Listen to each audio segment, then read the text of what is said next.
Jadi kalau kita mau berdebat ya, berdebatlah adu argumentasi. Argumentasi Anda apa ya? Jangan hanya kemudian membantah hal-hal yang tidak relevan. Argumentasi saya yang sifatnya tidak argumentatif, ya kan? Prapit sudah menolak. Nah, itu kan bukan argumentasi. Bukan dong. Itu hanya sekedar mengatakan Prapit sudah menolak. Anda tahu nggak isi jawab Anda Prapit katakan itu apa? tidak seperti itu, ya kan itu pendapat saya. Oke, ya udah, it's okay. Saya mau jelaskan kepada Anda yang tidak membaca. Oke. Jangan semuanya Anda seperti itu, nggak boleh. Saya mau jelaskan kepada Anda ya. Jadi gini, Man ya. Oke. Kita harus membedakan antara pokok perkara dan Prapit. Oke. Dalam Prapit itu kita tidak mempermasalahkan apakah tindakan ini benar atau tidak. Kita baru menantang apakah ada orang yang bisa menjadi saksi dan ahli yang menerangkan bahwa Mas Roy dan Dr. Tifa melakukan perbuatan-perbuatan yang dikatakan di sini. Kami pada waktu Prapit itu mengeluarkan atau ada 4 saksi kami ya. 4 saksi tersebut kami tanyakan kepada mereka pada waktu memberikan keterangan saksi apakah ditanya mengenai pasal 32 ayat 1. Tidak ada satupun yang mengatakan itu. Mereka mostly bicara tentang ijazah palsu Jokowi dan kemudian bicara tentang fitnah dan pencemaran nama baik. Nggak ada. 32 ayat 1 dan 35 ini jumping up. Itu faktanya. Nah, lalu kami juga menantang ahli. Ada nggak ahli yang bisa menerangkan sebuah proses yang kemudian bisa dikategorikan bahwa Mas Roy melakukan tindakan-tindakan ini. Dan dikaitkan dengan pasal 3. Bahwa dokumen yang bersifat rahasia itu menjadi dapat diakses, accessible. Jadinya, pertanyaan saya adalah, misalnya untuk dokumennya Dian Sandi. Kita bisa nggak mengakses dokumen Dian Sandi itu dari awal? Dari awal kita bisa mengaksesnya kok. Bukan dokumen rahasia, lalu kemudian dikutak-katik Mas Roy jadi accessible atau rusak. Kan nggak begitu. Jadi kalau kita menegakkan hukum nggak pakai rasio, ya susah. Ya kan, pokoknya. Oke, apalagi kalau saya menunjukkan pasal 35, itu nggak masuk akal.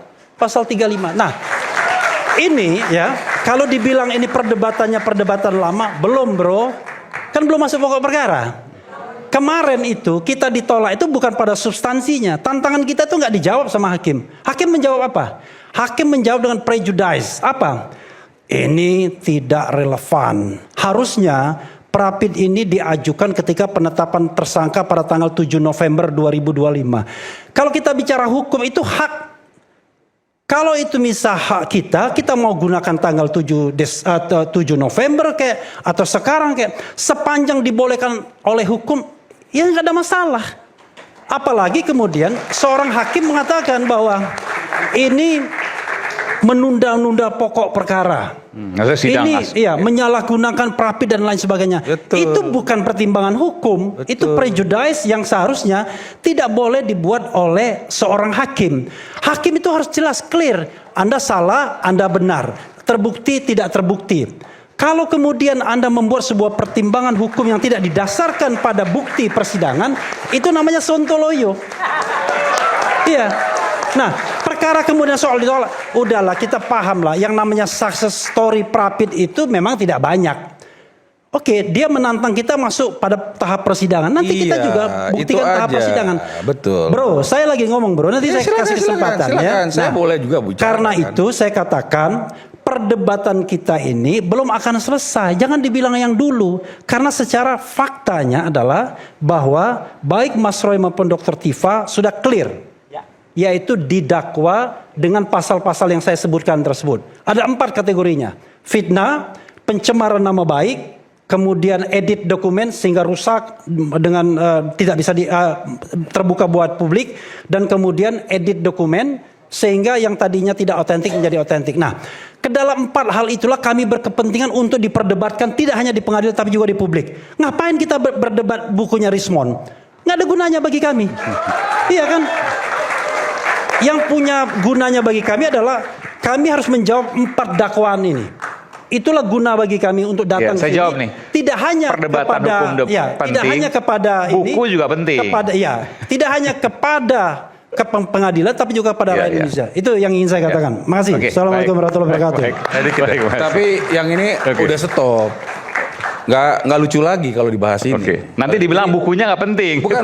Kalau yang ini udah nggak lucu karena private kan sudah ditolak. Oke, nggak apa. Tapi kan seperti tadi ya, saya sepakat tadi apa yang disampaikan oleh Bung Refli bahwa ketika bicara argumentasi maka harus dibalas dengan argumentasi. Nggak apa-apa. Seperti juga nanti tentu buku. Bung Rismon punya argumentasi juga harus dibalas dengan argumentasi. Siap, Nanti dulu Bang. Oke. Ini argumentasi apa untuk jangankan soal pasal, apalagi buku. Buku itu mau ditampilkan di mana? Buku itu kalau nanti mau digunakan sebagai barang bukti sudah nggak bisa lagi, sudah P21, sudah tutup. Rismon mau jadi apa dia? Jangankan ahli, saksi pun tidak layak untuk dikualifikasi sebagai saksi. Kenapa? Karena dulunya Rismon itu adalah bagian dari yang tersangka. Kemudian mencari penyelamatan diri, dapat RJ, kemudian SP3. Kalau dia masih tersangka, dia kemudian menjadi saksi mahkota, menyerang kami, lah itu malah boleh. Tapi sekarang udah nggak, tanyakan deh pada lawyernya Jokowi. Jangan-jangan lawyernya Jokowi juga nggak akan pakai ini Rismon ini, nggak akan dipakai. Udah apalagi kita bahas bukunya, udah lewat buku pesanan lagi, ya nggak usah. Saya jelasin sedikit ya. Jadi pemirsa sekalian, jadi persoalan ini sebenarnya bukan persoalan Pak Jokowi lagi. Ini udah negara, udah JPU dengan para terdakwa. Maka saya harus menyampaikan tentu hal-hal yang terkait dengan Pak Jokowi ya sebatas ketika beliau akan diundang untuk menyampaikan ijazah-ijazahnya aja.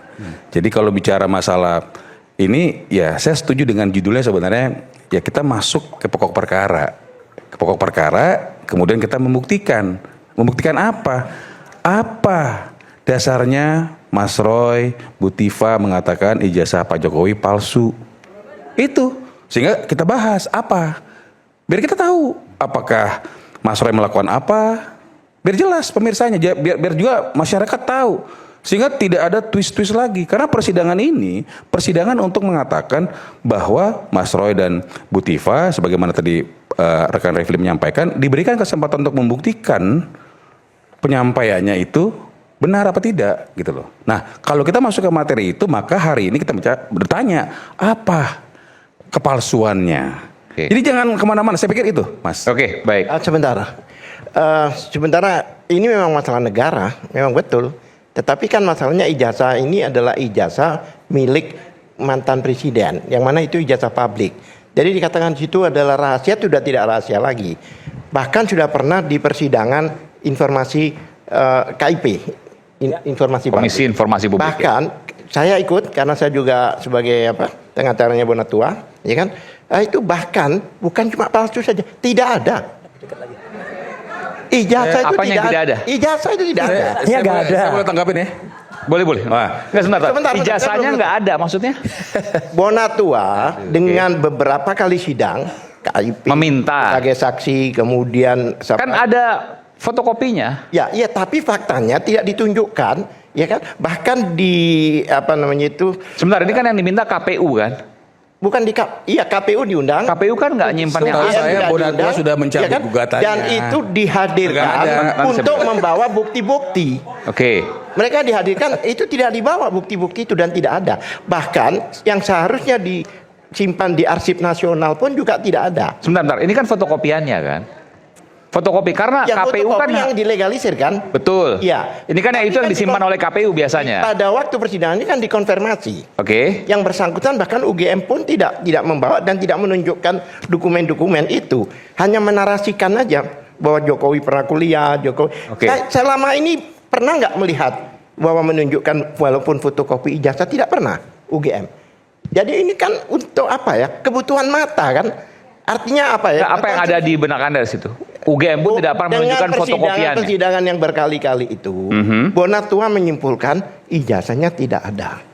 Bahkan di arsip yang seharusnya disimpan, yang namanya di kampusnya, arsip pun tidak tersimpan di sana. Andri itu biasanya menyimpan ijazah. Harusnya demikian. Asli atau legalisir? Iya, aslinya juga harus disimpan di sana. Saya baru tahu, ijazah saya jadi ada di Andri juga gitu. Bukan, kalau pejabat publik apalagi kalau presiden, dia pejabat itu publik. legalisasi. Oke. Ini kan masalah ini pejabat publik. Ya kan? Semua itu masuk dalam sejarah karena presiden. Jadi semua presiden dokumennya sampai mungkin akte kelahirannya juga di sidang itu pun fotokopinya aja Andri nggak punya. Oke. Itu bahkan ada undang-undang yang menyatakan. Boleh. Karena tidak tersifat. Nanti saya berikan sebentar. Sebentar. Ya kan? Oleh sebab itu, kita menyinggung, Bang Refli tadi menyinggung undang pasal 32 itu karena disinggung oleh Jamada sebelumnya. Jadi nggak bisa bilang ini adalah sudah lewat dan lain. Karena Pak Jamada, Prof. Jamada ini mengatakan bahwa pasal 32 itu, maka di counter. Ya kan? Ini terbukti dari awal banyak ketidakberesan. Bahkan di persidangan pun, di dakwaan pun, itu juga terlihat banyak hal-hal yang perlu dipertanyakan. Banyak ketidakberesan, termasuk juga nanti dibahas terkait dengan apa yang dianggap asli oleh Bung Rismon dan juga apa yang kemudian dari argumentasi Iya. Bung Roy dan kawan-kawan.